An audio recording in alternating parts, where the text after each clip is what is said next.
live sports is kind of this last bastion of like authentic drama, right? There's just nothing like it. And everybody who's ever watched sports has watched the screen and yelled at the television, right? They've literally everybody has yelled and said like, why? Oh my God, why did you do that? Jesus. So everybody's had that experience. And so, my philosophy is that fans want this ability to engage with sports in kind of in a new way. So we've started to think about like a traditional, we started with American football, and it was like, what if football were invented today? What would it look like? And it would be a lot of like what we had a couple seasons of, and we've got a season coming up in early next year. But this idea that we want to build content the way it's being consumed, so shorter form, faster games.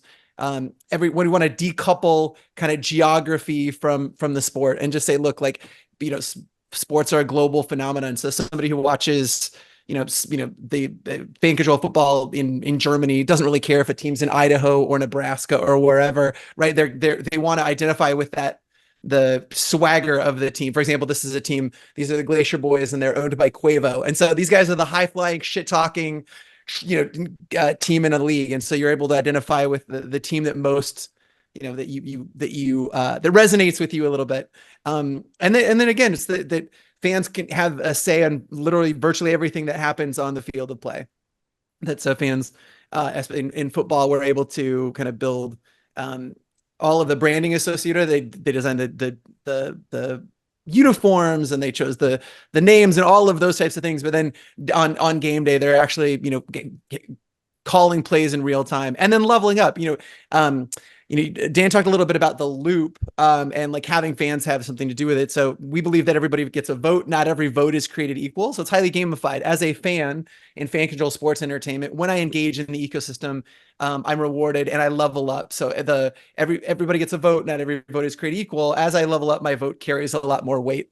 So I'm rewarded not only for participation, but also mastery, right? Like the skill involved. So if yes, I'm rewarded if I call a play, but if that play is successful, then I level up a lot faster. I have a question for you though. How long till you think FanDuel is incorporating betting on your fans that are controlling the games? Like, when does that crossover happen?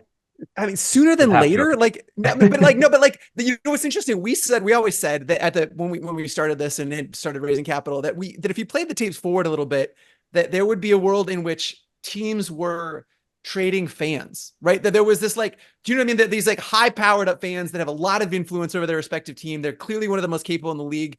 How do we get other teams courting that? And that happened in fan control football between season 1 and season 2. We had a couple of, I don't know, the top 20, 30 fans, a couple of them announced their free agency. All of the teams, I think Quavo did a shout out to a couple of the fans being like, yo, come over here. So it was, I think that you joke about that, but I don't think it's that far off to say, hey, look, like, like maybe not on the fans themselves, but like there are prop bets and things involved in fans and their progression. I think there's something there,